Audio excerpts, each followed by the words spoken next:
but it's interesting because every time I think about I think about this Dr. Phil episode that I watched, and I do not like Dr. Phil. Yeah, man's just toxic and ignorant. Who? Do not like Dr. Phil. Oh, yeah.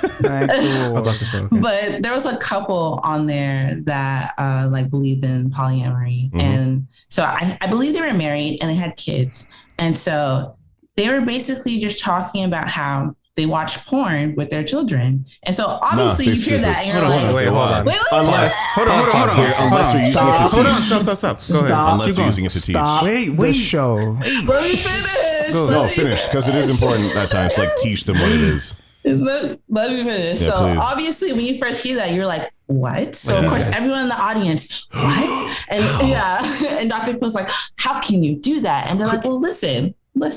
So basically what they said is just like, they want to teach them what love is, especially because they believe in having multiple partners. They want to teach them what love is and what love looks like. And it's them telling them this is not what love is. Nope. So, because people hear about polyamory and think, oh, you just want to have sex with a whole bunch of people. But it's like, it's not just that. Exactly it's more than that. And for what Dr. Phil couldn't fathom the thought of that being a thing. Yeah. So of course he got the audience all hyped up, acting like they're bad parents. Yeah. And I'm like, if anything, like this is how it should be. Like this makes sense. This is a very wholesome thing I'm seeing right now. I don't see an issue with it. I'm glad that they're doing that. And I think more parents need to do that, because if you don't teach your kids about sex and sexuality, they're going to learn it from ignorant other kids they're in gonna school. find out anyway. They're going to learn it from literally porn, or they're going to learn it from TV, which is almost always unrealistic situations, you know, so they're going to learn it from some other backwards way, and they're going to be like, oh, maybe that is love. Maybe that is sexuality. I have two thoughts on this, but Daniel has a thought. Go ahead. No, go ahead. Because I want to make sure it comes out right. Let's get it while it's fresh. I have a thought. Yeah, right. Okay, go ahead.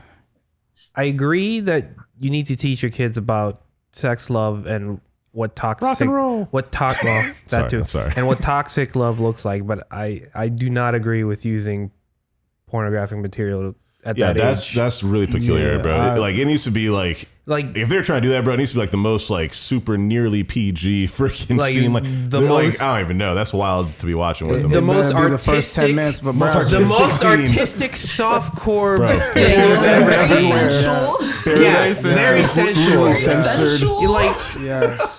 Okay, let me not pass my full judgment because I didn't watch it and I don't know. Yeah, we don't know the scene. I don't know what type of pornography. We don't know what. All right, that was just my knee jerk reaction. That's what I'm saying. No, and that's why I'm glad they did it. Exactly, because there is such a connotation with the word pornography, right? Especially here in America. Yeah. Jesus, so, I think it's interesting. I don't know if it's good or bad. I don't have kids.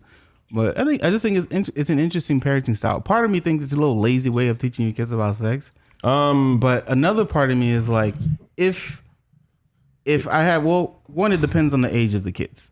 I don't know if you're showing a 5-year-old porn, right? Yeah. So they're not going to understand. They're not going to understand it. That's what I'm saying. Conversation. Yeah. Well, first of all, I think the kids, they were like middle school age. I think middle school is like a solid age. Middle school, I think, is a solid age to like really talk about it and be like, listen, you're going to see some really not okay things out there. I'm letting you know right now. Yeah. That ain't love. Like, the other thing is they're going to bring this also to their friends. Precisely. And they're going to talk to their friends about it. I know someone might overhear it in school. That's what the word is. The parents might have to call you in, yada, yada, yada. I think it depends on the age of the kids, right?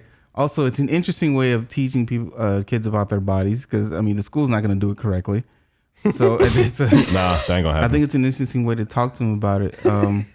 I don't know if I would introduce them to porn, but if I have like a son or daughter and they discover it, then I'm willing to have the conversation. Oh, well, I'm glad you discovered that weird thing. Yeah, this is what this is. Bobby. This is how this means. This is what this means. So putting a note on it, it's like, I think it was necessary considering the dynamic of that they the parents' relationship. I think that was necessary.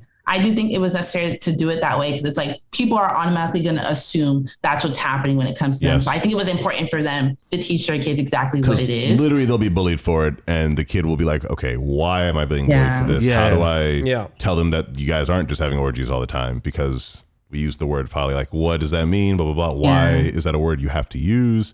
Why are we being bullied for it? And you have to be able to explain like all the context around why it's even happening, you know? Yeah, but in monogamous relationships, like I don't think it's really necessary to kind of explicitly, you know, explain it in that form. Right. But, you know, that's why I say if they discover it. Yeah. If they discover it, then we can have a conversation. You got to address it at some point. But not necessarily in that way. Yeah.